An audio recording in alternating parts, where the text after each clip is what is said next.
नमस्कार मंडळी, श्री स्वामी समर्थ. अधिक मासात जी स्त्री 33 वातींचा दिवा घरात लावते तिच्या 7 पिढ्यांचे दारिद्र्य नष्ट होते. वेणी माधव वात म्हणजे साक्षात 33 देवी ऊर्जेचे प्रतीक असलेला दिवा. मित्रांनो, अधिक मास म्हणजे ज्याला आपण पुरुषोत्तम मास असेही म्हणतो.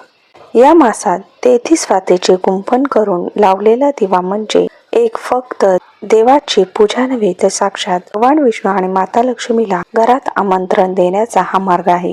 आणि तो उपाय म्हणजे वेणी माधव वात अधिक मासात लावण्याचा अद्भुत आणि चमत्कारिक उपाय.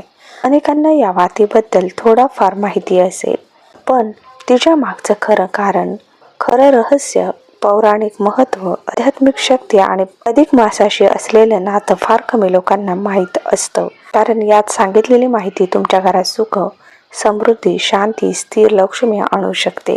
म्हणून आजचा व्हिडिओ शेवटपर्यंत नक्की पहा. 2026 मध्ये अधिक मास म्हणजेच पुरुषोत्तम मास आषाढाचा महिना 17 मे ते 15 जून 2026 या कालावधीत असणार आहे. अतिरिक्त महिना अधिक ज्येष्ठ मास म्हणून ओळखला जाईल. या काळात दान, पुण्य, भगवान विष्णूची उपासना, आध्यात्मिक कार्यांना अनन्यसाधारण महत्त्व आहे. तर शुभ कार्य या महिन्यात लग्न, ग्रहप्रवेश हे टाळले जातात. मित्रांनो, हिंदू धर्मात दिवा हा फक्त प्रकाश देणारी वस्तू नाही, तर तो ईश्वर शक्तीचे प्रतीक आहे. प्रत्येक शुभ कार्यात देवापुढे दिवा लावला जातो. कारण जिथे दिवा तेवत असतो तिथे देवत्व जागृत होते, आणि जिथे देवत्व जागृत होतं तिथे नकारात्मक शक्ती टिकत नाही. शास्त्रामध्ये सांगितलं आहे की दिव्याची ज्योत अग्निदेवाचे रूप आणि वात म्हणजे जीवात्मा, तर त्यातील तूप आणि तेल हे भक्ती आणि श्रद्धेचे प्रतीक असते. जेव्हा भक्त मनापासून देवापुढे दिवा लावतो तेव्हा त्या दिव्याच्या प्रकाशातून देवतांचे सूक्ष्म आशीर्वाद घरात प्रवेश करतात. आता प्रश्न असा निर्माण होतो की इतक्या प्रकारच्या वाती असताना वेणी माधव वातीलाच इतकं श्रेष्ठ का मानलं जातं? मागे अत्यंत गूढ आणि पौराणिक कारण आहे.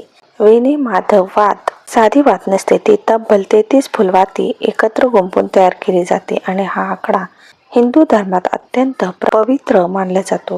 कारण आपल्या शास्त्रामध्ये कोटी देवतांचा उल्लेख होतो. अनेकांना वाटतं 33 कोटी म्हणजे 33 करोड देव, पण प्रत्यक्षात मात्र 33 कोटी म्हणजे 33 प्रकारच्या देवी शक्ती. या सर्व देवी शक्तींचं सूक्ष्म प्रतिनिधित्व या वातीमध्ये असतं. म्हणून जेव्हा ही वात घरात तेवते तेव्हा ती केवळ प्रकाश देत नाही, तर घरात देवी ऊर्जा निर्माण करते. पौराणिक कथेनुसार भगवान विष्णूने एकदा देवी लक्ष्मीला सांगितलं होतं की कलियुगात लोकांना मोठमोठे यज्ञ आणि तप करणे शक्य होणार नाही. म्हणून अशा काळात श्रद्धेने लावलेला दिवा हा 1000 यज्ञाने इतका पुण्य देईल. आणि विशेषतः अधिक मासात लावलेला दिवा अनंत पटीने पुण्यदायी ठरेल. अधिक मास म्हणजे काय हे समजून घेणे खूप आवश्यक आहे. हिंदू धर्मानुसार सूर्य आणि चंद्र यांच्या गणनेत निर्माण होणारा फरक भरून काढण्यासाठी साधारण 3 वर्षांनी एक अतिरिक्त महिना येतो आणि त्यालाच अधिक मास म्हणतात. या महिन्याला पुरुषोत्तम मास असेही म्हणतात. या महिन्यांचं अधिपत्य साक्षात भगवान विष्णूंनी स्वीकारले आहे. पद्मपुराणात अशी कथा सांगितली जाते की जेव्हा अधिक मास निर्माण झाला तेव्हा इतर सर्व महिन्यांनी त्याचा अपमान केला. त्याला मलमास म्हणून हिणवलं. दुःखी होऊन तो भगवान विष्णूंकडे गेला आणि म्हणाला, प्रभू, मला कोणीही मान देत नाही, सर्वजण माझा तिरस्कार करतात. तेव्हा भगवान विष्णूंनी त्याला आपल्या नावाने गौरवलं आणि म्हणाले, आजपासून तू पुरुषोत्तम मास म्हणून ओळखला जाशील. आणि जो भक्त या महिन्यात पूजा, जप, दान, दीपदान करेल त्याच्यावर माझी विशेष कृपा राहील. अधिक मासात वेणी माधव वात लावणं अत्यंत शुभ मानलं जातं. कारण या काळात भगवान विष्णूंची ऊर्जा पृथ्वीवर अधिक सक्रिय असते आणि लक्ष्मी मातेचे सूक्ष्म आगमन प्रत्येक घरात होतं, जिथे भक्तिभावाने दीप प्रज्वलित केला जातो. कारण या वातीच्या प्रकाशात लक्ष्मी माता आकर्षित होते. आता तुम्हाला प्रश्न पडेल की महिलांनी हा उपाय विशेषतः का करावा? यामागे एक सुंदर आध्यात्मिक कारण आहे.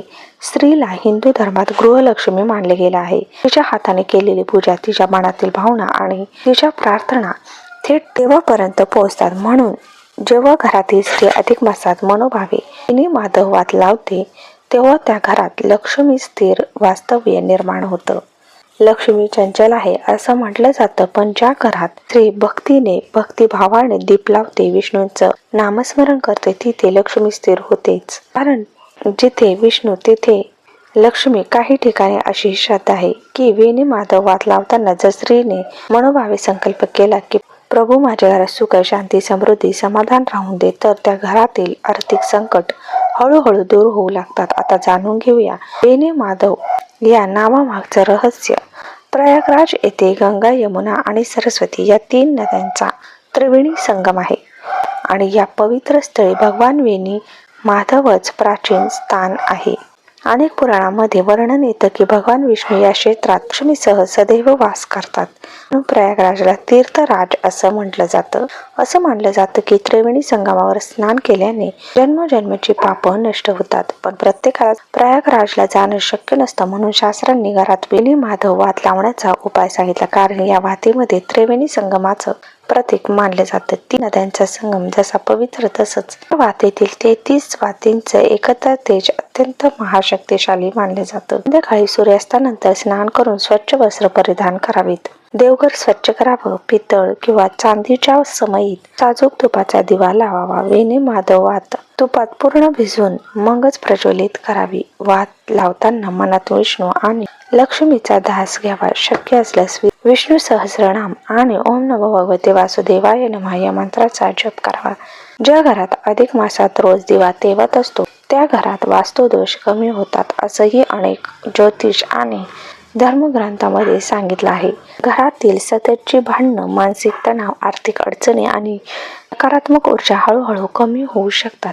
काही महिलांना असा अनुभव आला आहे की अधिक मासात हा उपाय केल्यानंतर घरात अचानक अडकलेले पैसे मिळाले आहेत, व्यवसायात प्रगती झाली आहे, सतत खर्च सुद्धा कमी झाला आहे. अधिक मास हा केवळ पूजा करण्याचा काळ नाही तर स्वतःला शुद्ध करण्याचा काळ देखील आहे. या महिन्यात शक्यतो खोटं बोलू नये, वाद करू नयेत, मांस, मद्य, तामसी गोष्टींपासून दूर राहावं, दान पुण्य करावं, गरिबांना अन्न द्यावं, गाईला चारा द्यावा, पक्ष्यांना दाणे टाकावेत. अधिक मासात केलेलं प्रत्येक पुण्यकर्म अनेक पटीने वाढून फळ देतं.